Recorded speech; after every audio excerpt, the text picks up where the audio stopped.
Just want to give a quick update real quick about some new arrivals that I've got over the past couple weeks, stuff that I'm excited to own, excited to play for the channel as well, specifically all around World War I. I got a comment the other day, I think it was on one of the Serbian Masturbian videos about do I plan on doing any more content around the World War I era? And my answer to that is you bet your ass I am.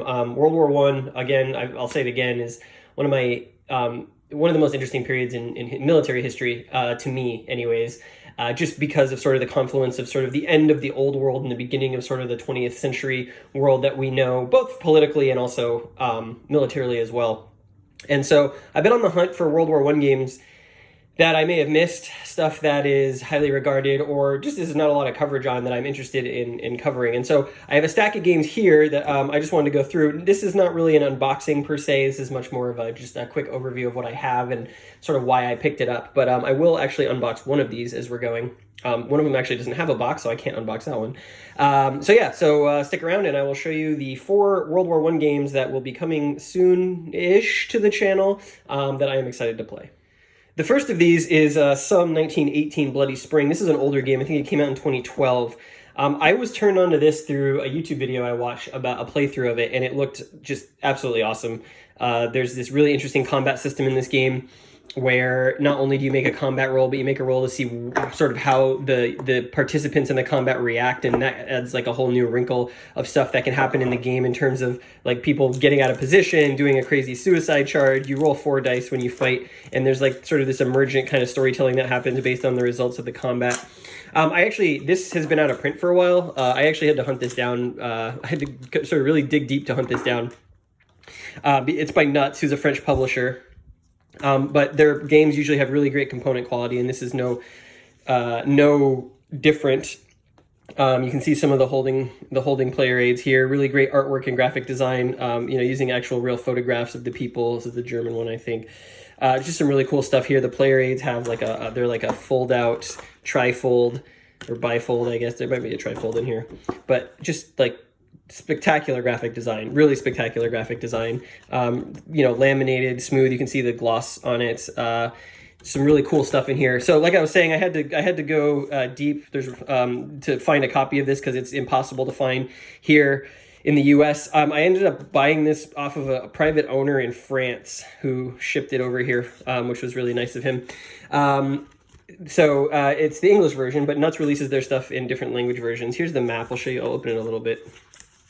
Not really a big fan of the art style of the map. It's like this weird camouflage pattern, which I'm unsure really why they made that decision.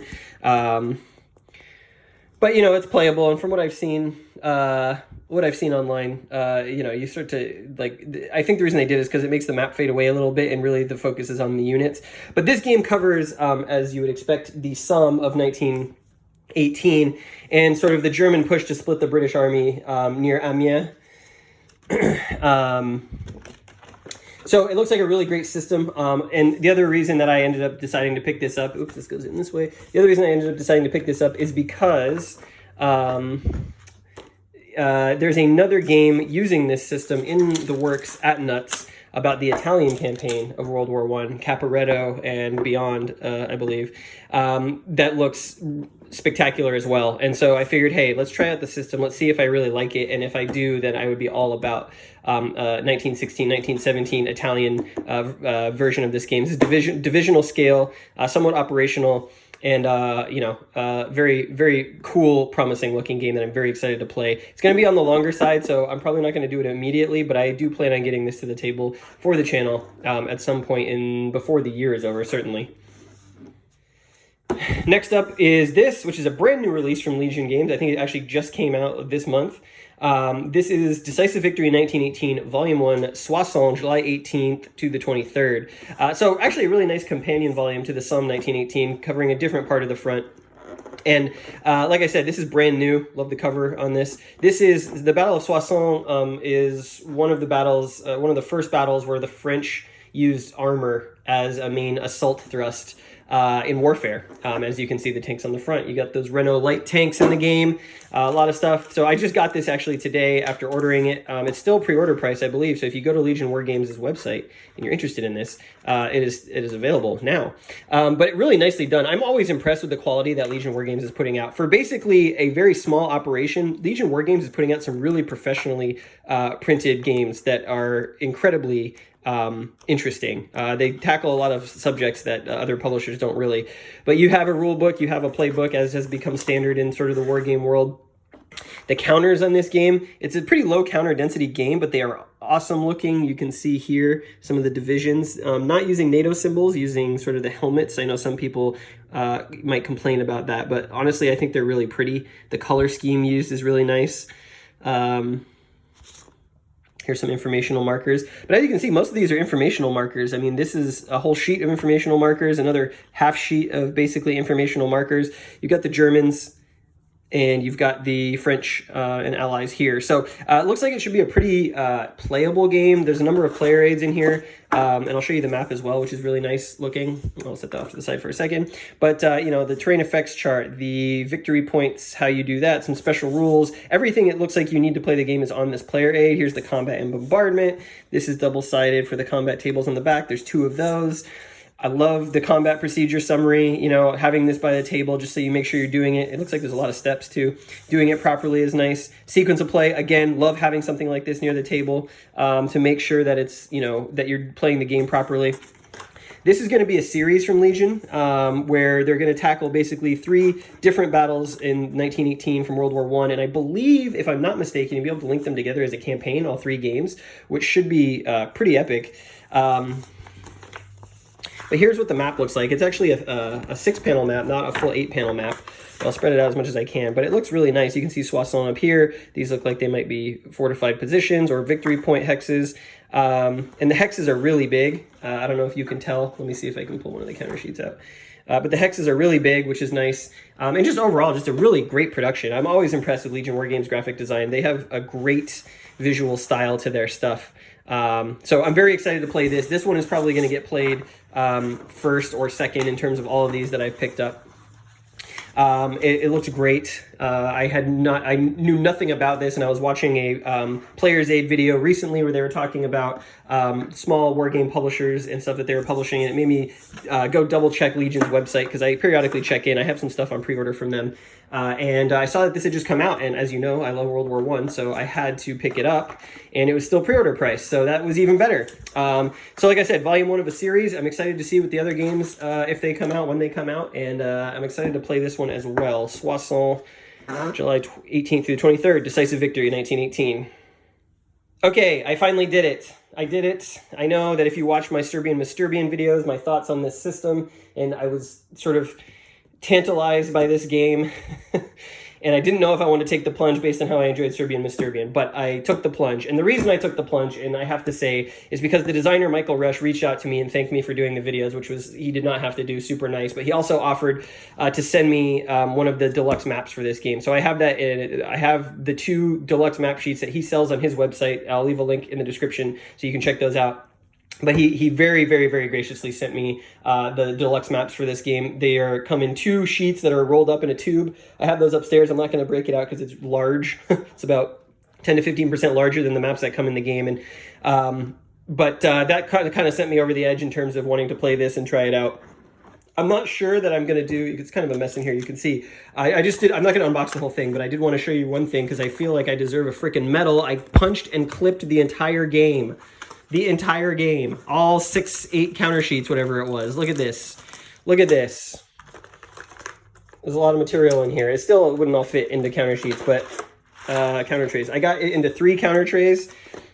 Markers, the French, the Germans, a lot of units.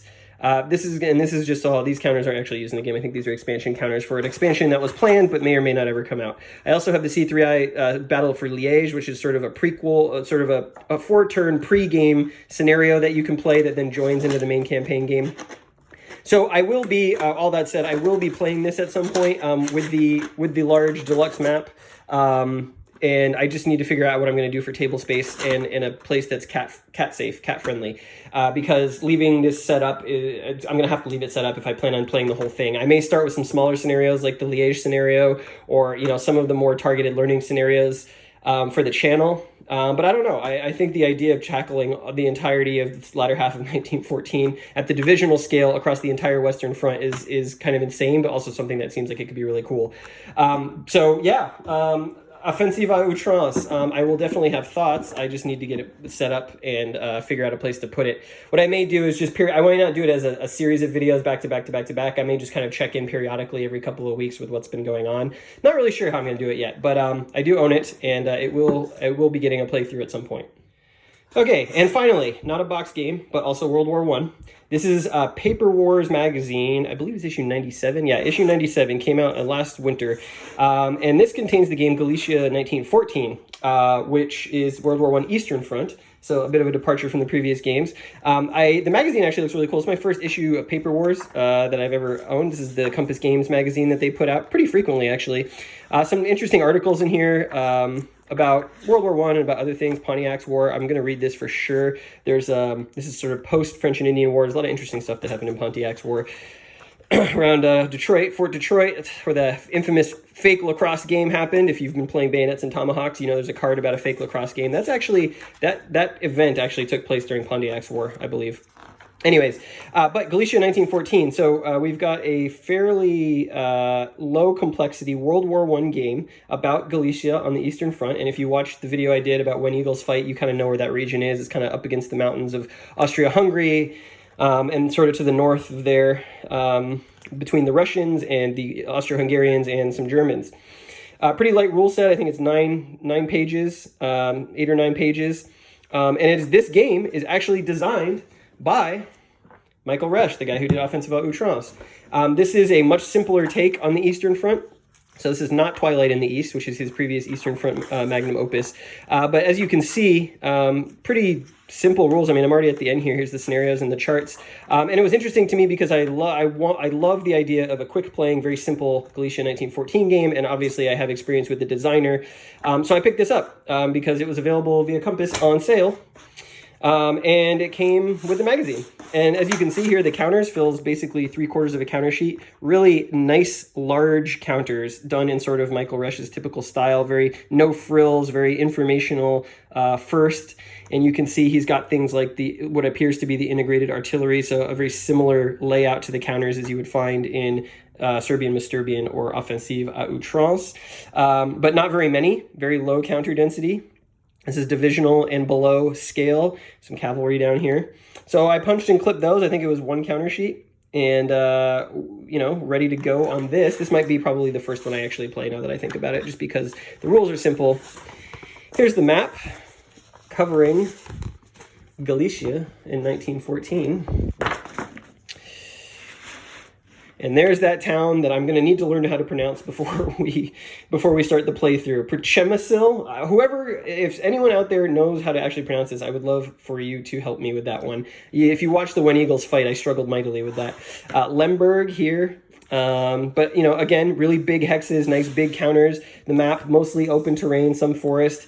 Very utilitarian design. Here's Lublin all the way in the upper left here. Very excited to play this. Looks like it'll be a blast. Looks like it'll be one, this is like an evening game. If you're looking for something on World War I Eastern Front. I haven't heard too much about this. I don't really know what people think about it, but, I was willing to give it a shot because the designer I am familiar with. And more World War I goodness. So this is not the last World War I game I have on the way or have received recently. There is one more, which is a very light game about Mons that I picked up this week that should be coming soon. So I'll make sure I feature that in a video at some point. But there you are, Galicia 1914 Offensive à outrance. Decisive Victory 1918, Volume 1, Soissons, and some 1918. Now I know what you're thinking. With these 4 games, all of them unplayed, how are you going to find the time to do it? Well, it's going to take me probably as long as World War I lasted to get through all of these for the channel, but it is a challenge that I relish, and I hope that you will join me for them as we explore the modeling of the conflict in World War I, both at the beginning and at the end. Anywho, that's my World War I hull, I guess you could call it. And yeah, stay tuned for more.